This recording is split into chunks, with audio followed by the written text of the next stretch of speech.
Salut les gars, je suis Anne-Laure Baratin et vous écoutez le podcast Genre de fille. Chaque semaine, je reçois une fille unique en son genre pour parler sans tabou de mission de vie, de galère, de déclic ou non, de féminin, de maternité ou pas, tout ça, tout ça. Par leur parcours, leur engagement et leur choix de vie, elles m'ont bluffé et j'ai à cœur de vous les faire découvrir. Je sais qu'elles vous inspireront. J'espère maintenant que leur parole vous permettra d'avancer, de choisir, de décider. Et maintenant, place à l'épisode du jour. Bonne écoute! Cet épisode a été rendu possible grâce à Baratin, etc. Baratin, etc., c'est l'agence de création éditoriale qui donne de la voix aux femmes et qui accompagne les entreprises engagées s'adressant à elles. Alors aujourd'hui, au micro de Genre de Fille, je reçois Laetitia Vito et on va parler futur du travail. Alors le futur du travail, pour moi, il y a quelques années, ou même quelques mois, si je suis vraiment honnête, ça ne voulait rien dire. Ça me semblait ennuyeux, abstrait. C'était comme si on me parlait de physique quantique ou pire de maths. Je décrochais au bout de 2 secondes. Et puis parfois, il y a certaines personnes qui ont le don de rendre certains concepts obscurs et chiants aussi clairs et limpides qu'une bouteille de Kézak. Et en plus, de rendre le tout intéressant et ludique. Alors, ce quelqu'un, dans ce cas, c'est Laetitia. Et je suis super contente que vous puissiez découvrir son parcours et ses convictions. Lire ses articles et ses posts, ça a provoqué chez moi des véritables prises de conscience sur ce que nous pouvons potentiellement vivre dans le futur concernant notre travail. Et en fait, c'est passionnant, parfois révoltant. Coucou la retraite des femmes, hein. Vous entendrez tout ça dans cet épisode. Bonjour Laetitia, je suis ravie de te recevoir au micro de Genre de Fille. Comment vas-tu? Bonjour Anne-Laure, bien, je suis très contente d'être avec toi. Écoute, moi aussi, je suis très contente qu'on dédie cet épisode au futur du travail, parce que c'est un peu ta spécialité. En tout cas, c'est comme ça que tu te présentes sur les réseaux et par rapport à toute la documentation que j'ai pu trouver sur toi. Alors, pour commencer, j'ai envie qu'on parle de ton parcours, parce que tu as un peu switché dans tous les sens. Tu as commencé en entreprise, tu es devenu prof, tu as été RH, et enfin, aujourd'hui, tu es à ton compte. Alors, raconte-nous comment on passe de l'éducation nationale à spécialiste de futur du travail. C'est marrant que tu aies dit dans tous les sens, parce que c'est vrai que c'est l'impression qu'on peut donner si on fait une liste comme ça des choses que j'ai faites, mais justement, je fais très attention maintenant à redonner de la cohérence à tout ça. Et c'est un travail sur l'identité et l'histoire que je raconte qui est très importante pour me crédibiliser à mes propres yeux, aux yeux de mes clients, et pour justement créer du sens là où apparemment ça va dans tous les sens. En fait, c'est un sens pour moi, c'est Ouais.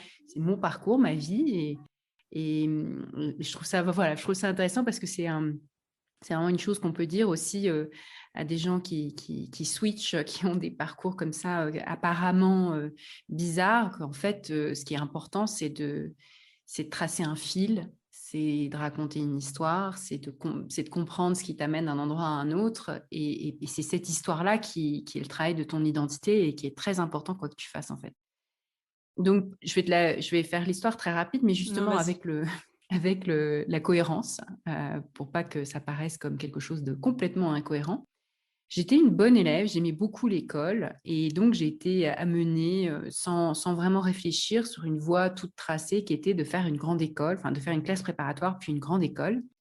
Comme j'étais une bonne élève, j'étais bonne, et j'étais bonne dans les concours. J'aimais bien les concours. Ouais. Donc, j'ai obtenu HEC. Alors, j'étais très contente. Je dis, ah, waouh, et tout, la classe, très, très fière de moi. Hélas, arrivée dans l'école de commerce, je me dis, qu'est-ce que je fais là? Ça ne m'intéressait pas. Je me sentais pas à ma place, en fait. Et puis, j'ai compris qu'en fait, on pouvait pas tout faire avec ça. Et donc, en sortant de l'école, je devais rembourser un emprunt que j'avais souscrit pour faire cette école. Et donc, j'ai accepté un boulot qui m'intéressait pas, qui était de vendre des services informatiques dans une société de services informatiques. Ouais. Et là, ça a été un premier choc avec le vrai monde du travail qui m'a fait me sentir très, très mal. C'était une période de souffrance forte. J'avais tout le temps la boule au ventre quand j'y allais. Je m'ennuyais, mais profondément, et j'en étais dépressive, en fait. J'ai fait une dépression. Et ce moment-là, ce moment d'entrer dans le travail qui était un moment de souffrance, ça a mis du temps avant que je réussisse à sortir de là. En fait, quand on est au fond du trou, c'est très difficile de sortir, surtout quand les murs te paraissent glissants. Ouais, Donc, complètement. j'ai essayé de me dépatouiller. Et pendant 1 an, j'ai quitté ce boulot parce que j'étais trop mal et j'ai fait plein de petits boulots. Donc, j'ai expérimenté plein de choses, vendeuse dans un magasin de vêtements, J'ai donné beaucoup de cours particuliers, j'ai fait beaucoup de babysitting, j'ai fait plein de petites choses comme ça, tout en me disant: «Qu'est-ce que je vais faire?» Hélas, il n'y avait pas de parcours comme Fais le bilan pour m'aider, me soutenir, rencontrer des gens. Je précise juste, excuse-moi, je te coupe la parole, mais je précise Oui, quand tu parles de Fais le bilan, le bilan de compétences de Switch Collective, exactement. pour ceux qui connaissent pas. Oui, que je recommande. Je n'ai pas d'action dans Switch Collective, donc c'est un vrai conseil. Ouais.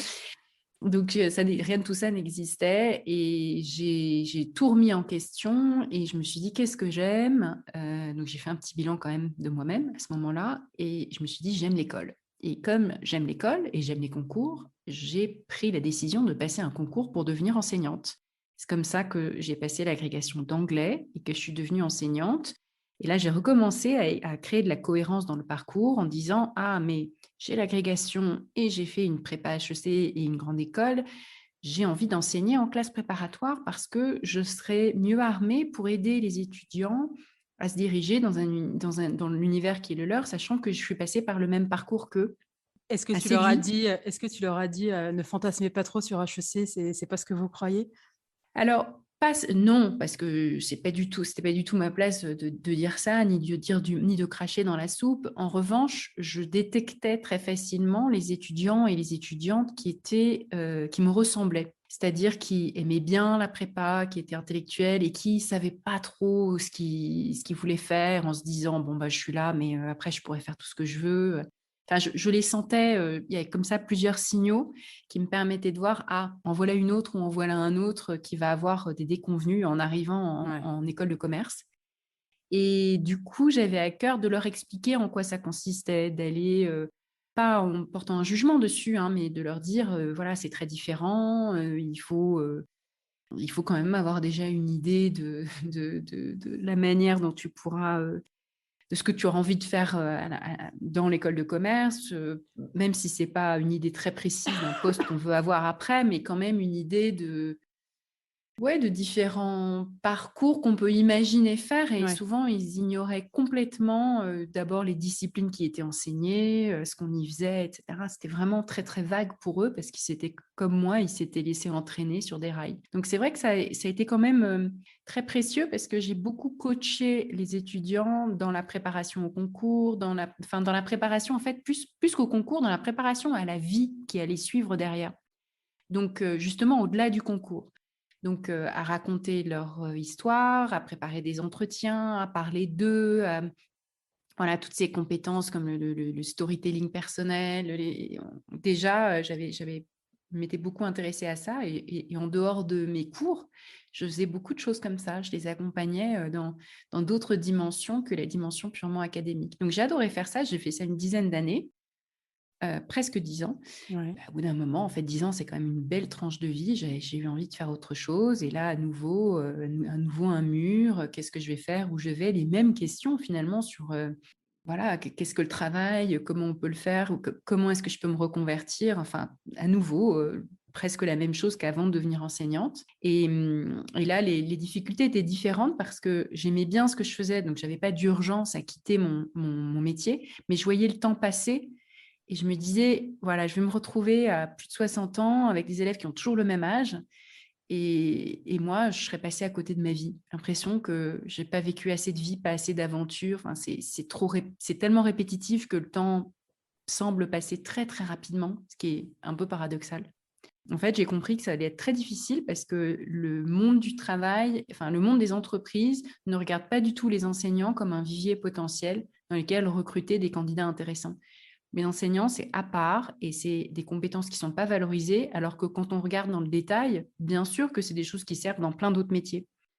Donc, c'était un peu la difficulté et j'ai compris que ça allait pas pouvoir se faire comme ça. Et donc, j'ai fait un switch assez radical qui a consisté à quitter la France, non Ouais. seulement l'éducation nationale, mais aussi la France, pour travailler au département des ressources humaines d'une entreprise technologique américaine dont les bureaux européens étaient à Londres. Et donc, j'ai fait ce switch-là en 2014-2015. Et ça a satisfait une soif d'aventure que j'avais, de vivre autre chose, de changer, etc. L'expérience elle-même n'a pas été très concluante parce que je n'ai pas aimé être managée et il y avait culturellement, il y a plein de choses qui ne passaient pas et qui ne me plaisaient pas. Mais ça m'a mis le pied à l'étrier pour faire autre chose et croire et comprendre que je pouvais faire autre chose. Et petit à petit, voilà, j'ai commencé à me dire que dans ce sujet des reconversions, du travail, de la difficulté de trouver sa place dans un monde du travail, enfin, toutes ces choses touchées, que j'avais touchées du doigt dans ma propre expérience, en fait, il y avait un sujet plus général. Et c'est comme ça que j'ai rencontré les fondatrices, à l'époque, les fondatrices de Switch Collective, Clara Deletraz et Béatrice Moulin. Et on a commencé à travailler ensemble pendant une petite année. Et c'est comme ça que j'ai démarré mon activité d'écriture, de recherche et de conférences sur le futur du travail. Donc, c'est ça le début. En fait, le début est très lié à Switch Collective. Et donc, c'est marrant qu'on le mentionne là depuis le début de notre entretien. Je savais pas du tout que ça avait été un peu l'initiateur, enfin que ça avait été un peu à l'origine de ta passion, enfin de ta spécialité sur le futur du travail. Alors, c'est une rencontre. C'est la rencontre. C'est que j'avais commencé à écrire un peu sur ces sujets. Je les ai rencontrées. Elles étaient en train de préparer. Enfin, c'était avant le lancement du programme qu'elles étaient en train de mettre au point à ce moment-là. Et donc, ça s'est fait en même temps. C'est-à-dire que j'ai été encouragée et stimulée à écrire davantage avec une raison de le faire, en fait. Elles m'ont donné une raison de le faire. Mais oui, vas-y. Et du coup, voilà, un petit peu stimulée par cette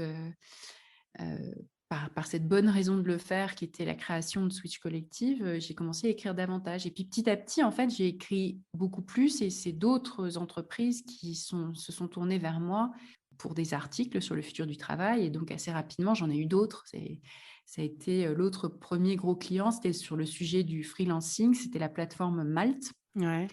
Et c'était voilà, le CEO de Malte qui est venu vers moi, qui me disait, voilà, j'ai lu tes articles, je pense qu'il faut qu'on fasse quelque chose ensemble. On a le projet de lancer une étude, un sondage pour savoir qui sont les freelances. Voilà, est-ce que c'est quelque chose qu'ils ont choisi ou pas? La réponse est oui, la plupart du temps. Comment ils sont, pour quelles raisons, est-ce qu'ils sont travailleurs indépendants. Et c'était vraiment un peu le début. Maintenant, c'est des idées qui sont devenues banales et qu'on connaît bien, mais c'était avant qu'on parle des travailleurs indépendants comme on le fait depuis quelques années, beaucoup plus. C'était 2016 et 2017 où j'ai beaucoup travaillé avec Malte. Et voilà, puis après, il y en a encore eu d'autres. Il y a eu un cabinet de conseil en ressources humaines, il y a eu ensuite des entreprises, il y a eu des entreprises diverses et variées qui commençaient à me solliciter pour des conférences sur les mutations du monde du travail. Et puis ensuite, Welcome to the Jungle, c'était presque une évidence parce que j'avais commencé tout doucement à écrire quelques articles dans le média.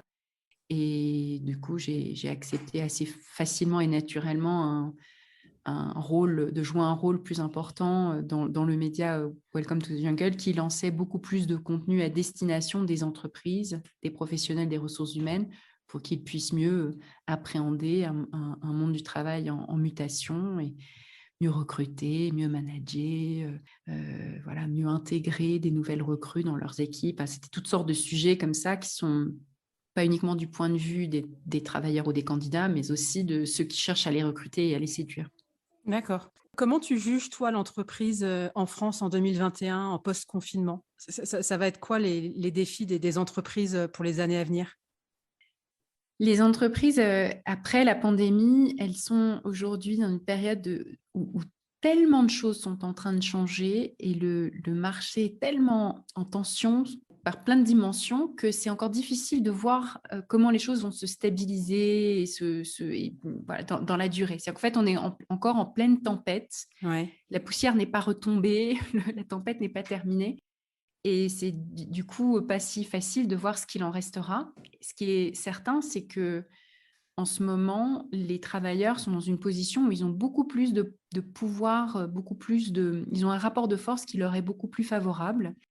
Et ce qui se dessine dans la plupart des pays du monde occidental, c'est que c'est un moment où ils sont Ils peuvent demander plus, ils peuvent demander d'être payés mieux. C'est ce qui se passe dans pas mal de pays où les salaires remontent un peu pour la première fois depuis plusieurs décennies. Ce rapport de force, je dis plusieurs décennies parce qu'il y a 40 ou 50 ans, les syndicats étaient beaucoup plus puissants. Donc, il y avait vraiment des instances de négociation collective qui faisaient qu'on renégociait les choses régulièrement, les salaires montaient. Ça faisait partie de cette espèce d'ascension dans une carrière. Tu étais certain que ton salaire allait bien monter. Et aujourd'hui, quand on parle de salaire, c'est toujours sous le point de vue individuel. C'est bien négocier, soit toute seule, à toi toute seule, ton augmentation, plutôt que comment est-ce qu'on fait valoir nos intérêts communs entre collègues ou entre travailleurs d'une même branche, etc. Donc ça, c'est quelque chose qui a disparu. Et la conséquence directe de ça, c'est une paupérisation relative de beaucoup, beaucoup de travailleurs dans plein de secteurs. La fonction publique, les enseignants. Il y a eu un rapport du Sénat récemment qui a été publié qui a montré que le pouvoir d'achat relatif a énormément chuté en 20-30 ans. Ouais. Mais c'est le cas dans plein de métiers, en fait, y compris dans l'entreprise. Et là, à la faveur de cette pandémie, tout d'un coup, il y a un frémissement de quelque chose qui montre que les courbes pourraient commencer à aller dans l'autre sens. Mais comme on n'a pas ces institutions qu'on avait autrefois pour négocier collectivement, il est possible que le soufflet retombe assez rapidement, en fait. Mais pour l'instant, les entreprises ont du mal à recruter et ça accélère pas mal de transformations. Comme elles ont du mal à recruter, elles automatisent certaines choses qui peuvent l'être, puisque faute de pouvoir trouver des travailleurs, il y a des trucs qui sont automatisés plus vite. Ouais. C'est pas forcément une mauvaise chose. Il y a des choses qui n'étaient pas automatisées pour la seule raison que les gens étaient trop bons, que les travailleurs étaient pas chers et pouvaient être exploités facilement. Donc le fait que l'automatisation s'accélère, c'est pas forcément une mauvaise chose en fait. Ça peut sembler étonnant, mais c'est pourtant important de le dire. Une autre chose qui se passe, c'est que les offres qu'elles font, à la fois en termes de tâches intéressantes, perspectives d'évolution, perspectives de grandir dans sa carrière ou d'apprendre des choses nouvelles, mais aussi l'organisation du travail, plus flexible, plus autonome, un peu plus créatif, moins le poste aliénant qu'on pouvait imaginer dans les grandes organisations du siècle précédent. Mais tout ça, c'est des choses sur lesquelles elles sentent qu'elles sont obligées de travailler. Et du coup, on est quand même dans un moment où beaucoup de transformations se produisent en même temps. Et ça fait que quand on parle en fait de futur du travail, je sais que tu voulais qu'on parle du futur du travail aussi, en fait, on parle de plein de sujets à la fois. Et selon qui on parle pas de la même chose. Et moi, j'essaye d'avoir une vision plus globale qui parle qui essaye de, justement, encore une fois, créer un récit pour comprendre des choses qui ont l'air d'être des éléments qui n'ont rien à voir entre eux, qui ont en fait beaucoup à voir les uns avec les autres. Mon explication, la grande explication, c'est qu'on est en train de passer d'un paradigme à un autre paradigme, un paradigme techno-économique qui était fondé sur l'industrie, et en particulier l'industrie automobile, qui a donné toutes les institutions avec lesquelles on vit, justement la sécurité sociale, les syndicats, les retraites, les congés, tout, même l'école en fait, l'école moderne, elle vient de ce paradigme-là. Et on passe à un autre paradigme parce qu'on a déjà derrière nous depuis pas mal d'années une révolution numérique qui fait basculer l'économie et les institutions dans un autre modèle où les besoins ne sont pas les mêmes, où les cases qu'on avait créées pour le paradigme d'avant ne collent plus.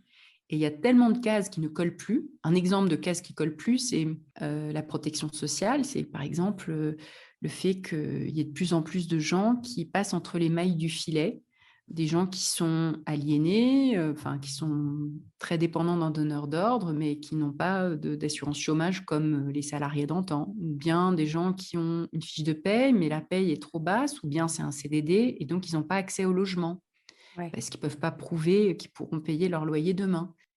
C'est plein de choses comme ça, de personnes qui sont en situation de plus profiter des institutions qu'on avait imaginées au paradigme d'avant. Et les organisations font partie aussi de ces institutions qui sentent qu'il y a plein de choses qui ne collent plus, que la manière dont ils recrutaient, manageaient, etc., colle plus avec un monde qui a été largement transformé dans ses modèles, ses usages par cette révolution numérique. Et toi qui es aussi du coup freelance, je ne sais pas si on peut dire freelance ou indépendante, Comment tu vois l'avenir des freelances en France? Parce que là aussi, c'est encore quelque chose qui est pas très structuré. Là, quand tu parlais justement des personnes qui rentrent pas dans les cases, alors moi, je pense, égoïstement à mon cas. Je suis Mmh. freelance, pour, contracter un prêt auprès d'une banque, bah, c'est pas évident, parce qu'on va considérer, enfin, tu vois, il faut que j'ai, 3 ans d'existence. C'est beaucoup moins simple d'emprunter, même si tu as des bons revenus, quand tu es indépendante plutôt que lorsque tu es, salariée. Et là aussi, tu as Mmh. l'impression que tu rentres pas dans les cases. Absolument, et parfois c'est en décalage complet avec la réalité de ta richesse, enfin de ton niveau de richesse ou de ton niveau de sécurité économique. C'est Ouais, que si tu prends complètement. le cas de quelqu'un qui est développeur, informatique, sur un je sais pas, sur un langage informatique qui est très en demande par exemple, ou de toute façon développeur, quel que soit le langage, c'est en Ouais. général, quelqu'un qui a pas trop de problèmes pour trouver du travail. Imagine cette personne salariée quitte son poste, se lance en micro-entrepreneur pour démarrer et donc n'a pas, ou lance directement une structure, enfin une société, par exemple une URL, on peut imaginer ça. Et cette personne-là n'a pas évidemment de chiffre d'affaires de l'année passée. Et donc, si, exactement comme tu viens de dire, elle va chercher à emprunter de l'argent ou même simplement signer un bail, le bailleur et la banque vont le voir comme quelqu'un à risque, parce que c'est quelqu'un qui débute une activité. Or, cette activité, en fait, c'est la même que celle qu'il faisait. Je dis il parce que ça a plus tendance à être un homme pour un Oui. développeur, hélas. Mais alors que cette personne faisait exactement la même chose en tant que salarié, et qu'on sait très bien que voilà, une activité qui est en croissance, etc., et ben, voilà, comme on regarde la case création d'entreprise, etc., débutant et tout, et donc c'est la personne qui est jugée pas sérieuse, enfin, ou en tout cas à risque. Inversement, et c'est là où on voit que c'est un peu absurde, quelqu'un qui est fonctionnaire, par exemple, dans l'enseignement en début de carrière, c'est même pas forcément en début de carrière, mais en milieu de carrière, qui gagne, allez, difficilement 2 000 € par mois et qui, en fait, vit dans une zone dense où le logement est très cher, et cette personne, en fait, objectivement, parfois du mal à joindre les 2 bouts. Ça a l'air d'être pas si peu, mais si on vit dans une ville, où la vie est chère, c'est pas beaucoup. Et si cette personne, en plus, est célibataire, mère célibataire, là, la situation objective financière, elle est beaucoup plus difficile que celle de l'exemple du type dont j'ai parlé tout à l'heure. Et pourtant, la banque et le bailleur vont dire: «Oh, bah, très bien, fonctionnaire».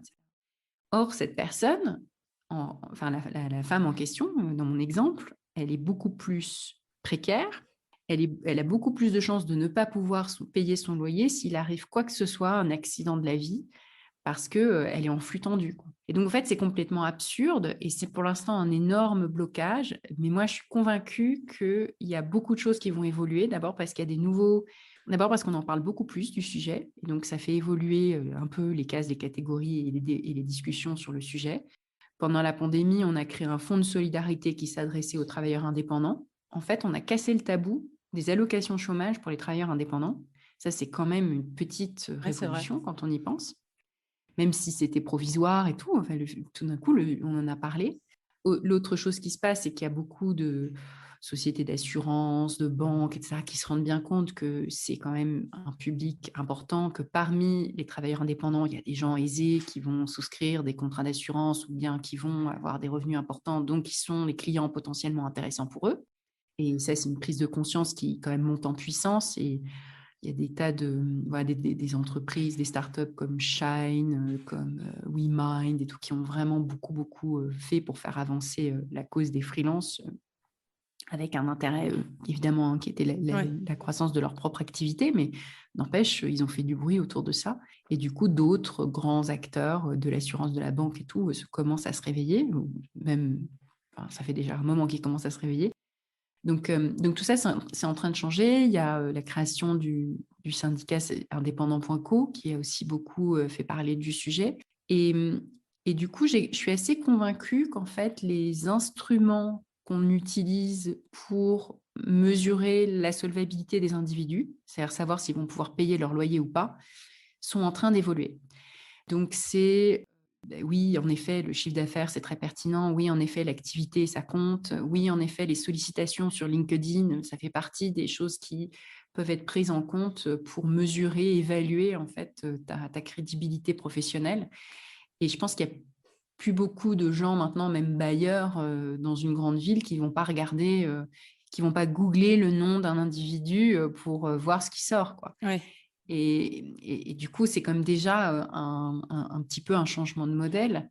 Et je pense que voilà, de plus en plus, il y aura aussi des intermédiaires qui se disent, tiens, là, il y a une place à occuper. Si je peux, en fait, si la banque est trop conservatrice, mais que moi, je peux jouer le rôle d'intermédiaire, c'est un service qui a plein de valeurs que je peux offrir à des indépendants. Et c'est comme ça que voilà, des nouvelles entreprises comme Alan, WeMind, etc., sont beaucoup plus fines pour proposer des nouveaux services. WeMind, par exemple, propose une espèce de caution qui permet aux indépendants de souscrire un bail. Ouais, ok. Moi, il y a un sujet dont j'aimerais bien parler avec toi aussi, c'est ton féminisme. Bon, moi, je te suis évidemment sur les réseaux, pardon. Je vois les articles que tu écris pour Welcome to the Jungle, pour le média Vive, qui met en lumière les femmes de plus de 45 ans, notamment dans le monde du travail. Tu es engagé pour un congé paternité qui serait égal à celui des mères. Tu parles de pénalité maternelle, tu dégommes le modèle de la mumpreneur ou le système des retraites qui fait qu'en France, quand on est une femme, on se fait quand même globalement avoir. Ça vient d'où ton engagement féministe? Je pense que ça vient de ma propre vie. J'ai du mal à me souvenir des moments de prise de conscience. Il y en a eu plusieurs. Je me souviens que je me demandais pourquoi mon père se faisait toujours servir à table, pourquoi c'était toujours ma mère qui faisait à manger. Donc je pense que très petite, je voyais aussi ma mère se faire souvent un peu humilier, en fait. La manière Ouais. dont mon père lui parlait, et ça me choquait, c'était t'as pas d'argent, tu gagnes pas d'argent. Donc, elle en gagnait d'ailleurs, mais pas beaucoup. Et donc, en fait, c'est moi le chef, quoi. Enfin, je le sentais très bien, ce truc-là. C'est moi le chef parce que c'est moi qui gagne plus d'argent. C'est moi qui mérite, moi qui mérite le plus de respect dans cette famille parce que, donc, comme si son activité était plus pénible, mais aussi plus valable parce qu'elle engendrait plus de revenus. Où ma mère semblait l'intégrer complètement et moi, je me souviens déjà m'en être beaucoup étonnée. Après, c'est plein de moments à l'école. Je me rappelle aussi qu'à l'école, je sentais qu'il y avait plus de liberté, les garçons avaient plus de liberté ne serait-ce que physique pour occuper l'espace dans la cour. Évidemment, je n'avais pas encore lu des travaux de sociologues sur les sujets, etc. Mais je sentais une forme d'aliénation très, très tôt. J'ai senti que c'était quand même mieux d'être un garçon, en fait, Ouais. à plein d'égards. Je le sentais. Et j'étais tout le temps révoltée. J'étais révoltée quand la maîtresse nous faisait répéter c'est toujours le masculin qui l'emporte. En grammaire, en cours de grammaire, elle nous faisait répéter et chanter en chœur c'est toujours le masculin qui l'emporte. Mais quelle Et horreur! moi, petite fille, je ne sais pas quel âge j'avais, 7-8 ans, je ne sais pas, CE1, CE2, je ne sais pas à quel âge on apprend cette grande règle grammaticale. Je me rappelle que j'étais extrêmement énervée. Enfin, c'est-à-dire que ça me restait en travers de la gorge. J'avais pas du tout envie de répéter ça en chœur. Et la raison pour laquelle j'avais pas envie de le répéter en chœur, c'est que je sentais bien que oui, c'est vrai, c'est toujours le masculin qui l'emporte. Parce que je l'avais vu autour de moi, dans la vie, dans ma famille, etc. Et du coup, ça m'était d'autant plus insupportable parce que si je pouvais me dire c'est que de la grammaire, on s'en fiche. Mais non, je voyais très bien que c'était vrai. Donc ça m'était insupportable. Et, et en fait, ça a continué comme ça pendant très vite. En fait, j'ai lu des histoires. Je voulais toujours lire des histoires où c'était les filles qui étaient les héroïnes parce que ça m'énervait de devoir toujours m'identifier à un garçon.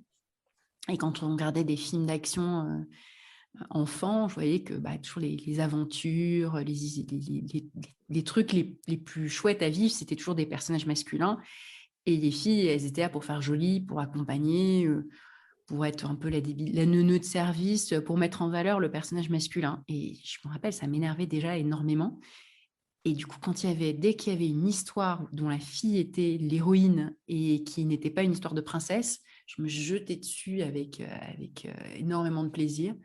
Et j'oublierai jamais, à 13 ans, Quand je suis allée au cinéma, j'allais toute seule au cinéma déjà. Et à l'époque, on avait beaucoup plus d'autonomie quand on était adolescent et Ouais. enfant, dans les années, fin des années 80, début des années 90. C'était 91 ou 92, 91, je ne sais plus, 91 ou 92, le Terminator 2 avec Ouais. Linda Hamilton. Avec Sarah Connor. Exactement. Et Sarah Connor, quand j'étais petite, ça a été les muscles, la femme forte, etc. Alors, après coup, on peut encore beaucoup critiquer parce que c'est la mère d'un héros. Enfin, en gros, c'est un peu Marie et Jésus, Ouais. quoi. Donc, mais voilà, c'est pas le personnage principal. Il n'empêche que la vision de cette femme avec un corps puissant, des gros muscles, etc. Moi, j'avais adoré. Ça m'avait fait un effet incroyable. J'étais scotchée sur ma chaise et j'étais... voilà, ça, c'est un petit exemple. Et c'est ça qui m'a amenée à faire des arts martiaux plus tard, en fait. D'accord. Beaucoup plus tard, parce que je n'ai pas réussi à convaincre mes parents de me payer des cours, mais dès que j'ai fait beaucoup de babysitting, donc j'avais des sous et je me suis payée des cours de jujitsu. Et en fait, Sarah Connor y est pour beaucoup. D'accord. Mais maintenant, dans ta vie personnelle, tu travailles d'une certaine façon avec ton mari. Je crois que vous avez créé même un média ensemble qui s'appelle Nouveau Départ. Oui, Donc, tu as réussi à pas reproduire ce que tu avais vécu avec tes parents. Est-ce que je sais que vous avez 2 enfants, le fait d'avoir des enfants, vous avez toujours réussi à avoir un équilibre tous les deux, à la fois dans votre vie pro et votre vie perso? on n'a pas toujours eu cet équilibre. En fait, dans une vie de couple et de famille, il y a des phases et il y a des moments où on se fait avoir, et on se fait avoir, ou en tout cas, on rentre soi-même dans des pièges. C'est pas pour jeter, enfin, c'est pas pour dire que quelqu'un est coupable ou pas coupable, Ouais. mais après, il y a d'autres phases et c'est très lié avec la vie professionnelle. C'est que les moments où j'étais paumée professionnellement parlant, où je savais pas quoi faire, c'est moi qui faisais beaucoup plus de corvées parce que j'avais pas quelque chose, j'avais pas une passion qui m'animait. Et quand j'ai commencé à écrire des livres, des choses comme ça, quand on est dans le flot du travail, quand on écrit un livre, bah, on laisse les autres faire le ménage, la cuisine, les courses, etc. Enfin, on ne le fait pas avant les autres, en fait. Donc du coup, l'équilibre, au fur et à mesure que ma vie professionnelle m'a épanouie davantage, j'ai trouvé de la propre crédibilité à mes yeux, j'ai pris ma propre activité au sérieux, j'en ai moins fait dans les corvées domestiques et un meilleur équilibre s'est trouvé. Inversement, quand mes enfants étaient petits, j'en faisais beaucoup plus. J'étais, surtout la naissance du deuxième, le choc de beaucoup de femmes, surtout quand elles sont féministes, elles en souffrent énormément de se dire oh, non, moi aussi, j'en ai bien conscience, mais je le vois bien, c'est moi qui en fais beaucoup plus, etc. Et pourquoi c'est moi qui rentre pour la nounou, pourquoi enfin, voilà. Du coup, on peut rentrer dans un ressentiment et ressasser ce ressentiment en permanence, de dire mais comment j'ai pu moi-même tomber là-dedans alors que j'en avais bien conscience, alors que j'ai lu tant de choses sur le sujet, etc.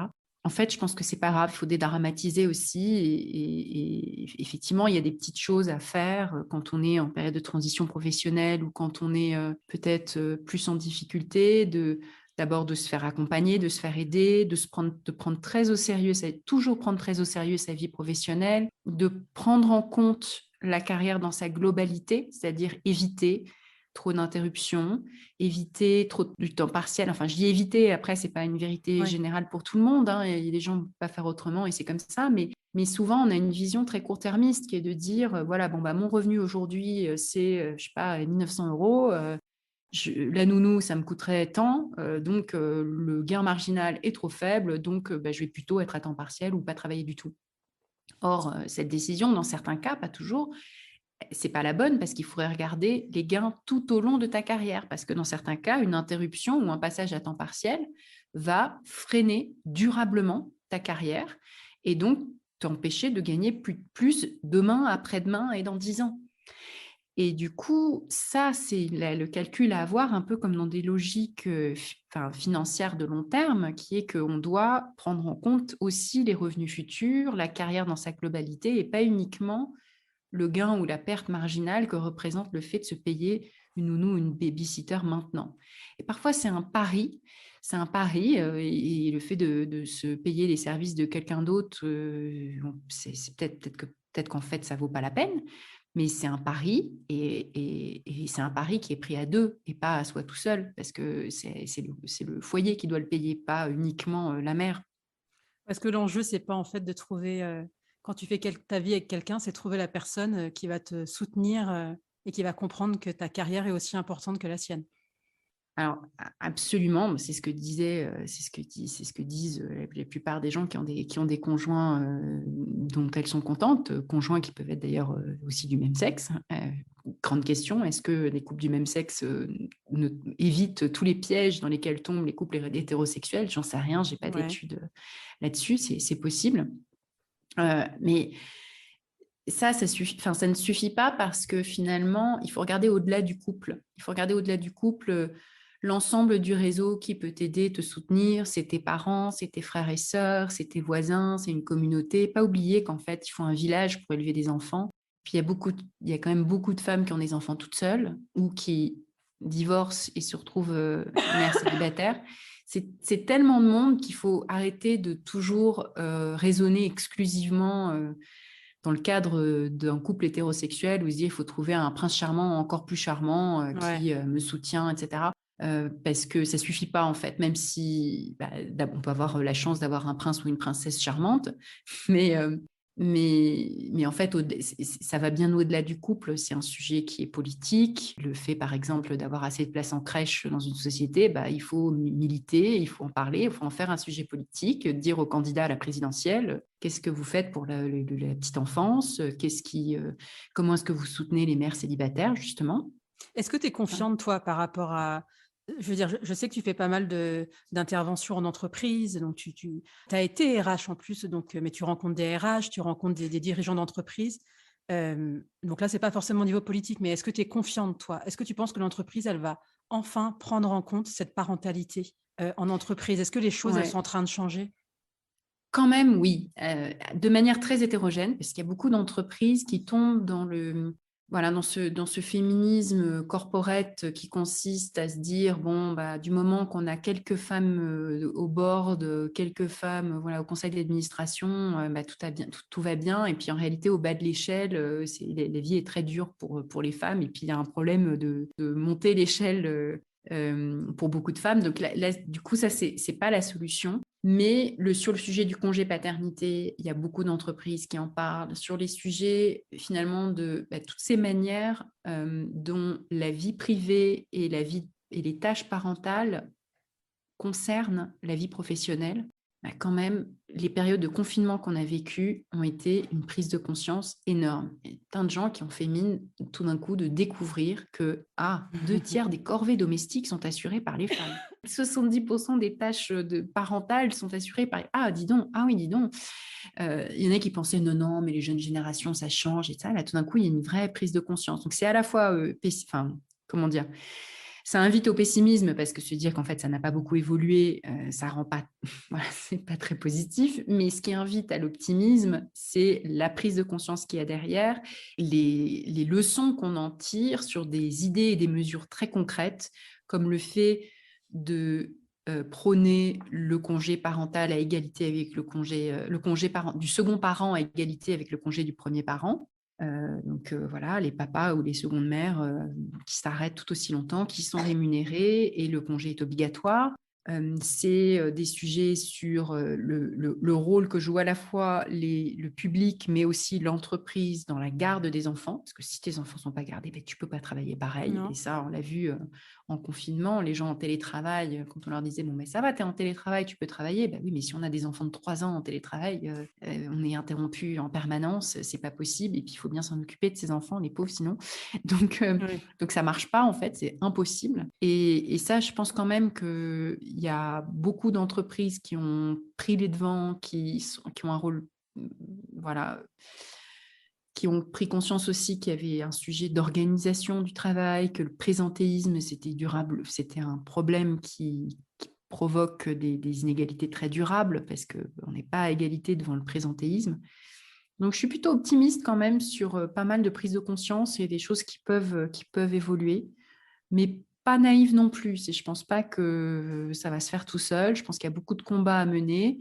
Je pense qu'il y a beaucoup de résistance patriarcale, conservatrice. Et à l'échelle d'un pays comme la France, c'est très visible quand on regarde les sondages politique. On voit que Ouais. quand même les partis très conservateurs sur l'image qu'on se fait de la famille sont puissants en France. Donc, Mm. il y a beaucoup de résistance. Ça ne va pas se faire tout seul. Et je pense qu'il y aura des combats. Ouais, et puis moi, personnellement, je suis à fond pour les quotas.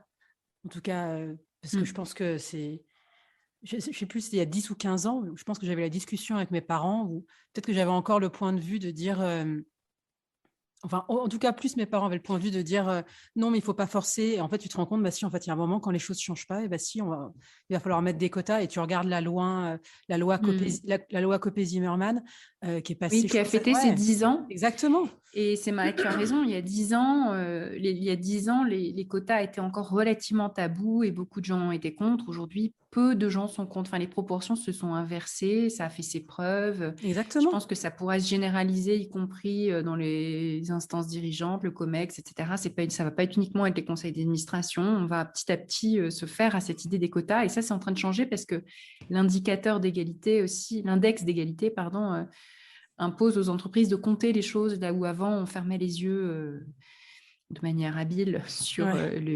la question du genre. Là, on a des chiffres et on est obligé de rendre des comptes. Donc là, il y a un vrai progrès.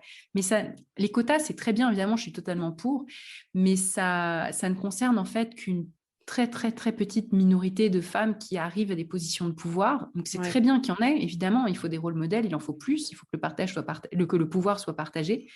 Mais 99% des travailleuses ne sont pas concernées par ce sujet-là, en fait.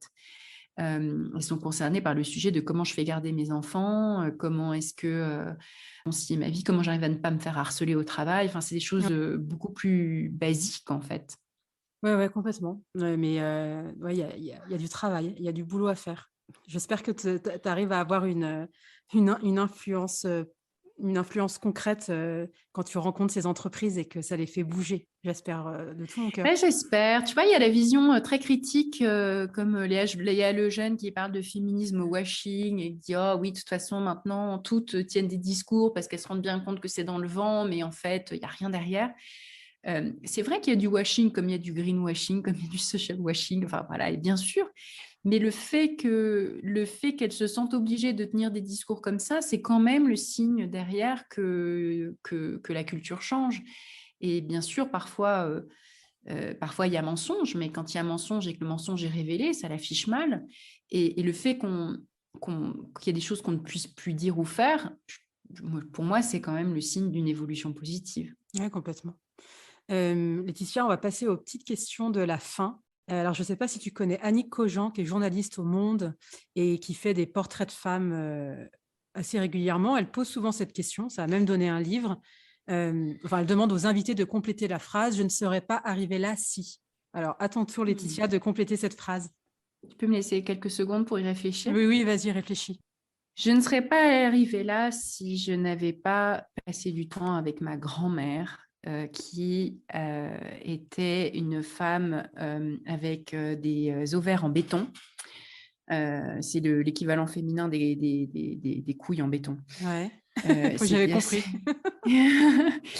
qui était vraiment très sûre d'elle, qui aimait le pouvoir, qui aimait rayonner, etc. Pendant longtemps, ma grand-mère, c'était un peu un ovni. Elle avait une carrière politique dans les années 60-70 au milieu d'hommes et tout ça. Et cette femme, longtemps après, elle est encore avec moi. Elle me dit oui, c'est possible. Enfin, elle rend acceptable l'idée de vouloir exister, rayonner. C'est ma Sarah Connor familiale et je ne serais jamais arrivée là sans ma grand-mère. D'accord. Et qu'est-ce qui t'anime? L'amour de la vie. Ok. Je sais pas, c'est un peu banal, mais Mais ouais, non, non, rien n'est banal, rien n'est banal. l'envie Écoute, j'aime bien le mot amour en fait, mais parce que je le mets partout maintenant dans mon travail, dans mes rencontres même professionnelles. J'ai envie qu'il y ait de l'amour au travail, pas uniquement, voilà, pas uniquement du devoir, pas uniquement de la productivité, des choses comme ça. Je veux qu'il y ait un peu d'amour dedans. L'amour des autres, D'accord. Qu'est-ce qui te met en colère ou peut t'agacer? les inégalités, le harcèlement, tout ce que les femmes subissent encore au travail et tout ce qui est profondément injuste. D'accord. Et est-ce qu'il y a une femme que tu aimerais entendre au micro de Genre de fille? Plein. Est-ce que tu as déjà interviewé Lucille Quillet? Et non, pas encore. Celle qui a écrit le livre Le prix à payer? Oui, Ouais. Lucille Quillet. Et alors encore une autre que je trouve géniale parce qu'elle donne une voix aux travailleuses du Caire et en particulier aux travailleuses qui s'occupent de garder les enfants des autres. C'est Maïmona Toumar, cofondatrice d'une association qui s'appelle Gribouillis Ouais. et qui regroupe des nounous. D'accord, mais je crois que je la suis sur Insta. Où est-ce que j'en ai entendu parler? Je ne sais pas, mais écoute, je vais aller voir. Je trouve ça hyper Elle est intéressant. géniale, elle a même eu un prix de la Fondation Obama et tout ça. Elle est super, elle est devenue même presque inaccessible. Ah d'accord, bah écoute. Non, j'exagère. Non, Ok. elle est super. Et la petite question de la fin, quel genre de fille es-tu, Laetitia? Le genre avec des gros muscles. T'es pas le genre avec des ovaires en béton? Si, avec des ovaires en béton aussi, ouais, et des biceps. Merci beaucoup, Laetitia. Merci pour cette interview et puis à bientôt. Merci, Anne-Laure. Merci d'avoir écouté cet épisode. J'espère qu'il vous a plu. Si c'est le cas, partagez-le autour de vous et sur les réseaux sociaux. N'hésitez pas non plus à laisser un avis positif à propos de Genre de fille sur vos applications de podcast. Pour ne rien manquer de Genre de fille, suivez-moi à Anne-Laure Baratin sur Instagram. Si vous avez des compliments, des critiques ou des réflexions, n'hésitez pas. Merci à Marvin Marchand pour la musique du générique. Bonne semaine et à très vite. Salut!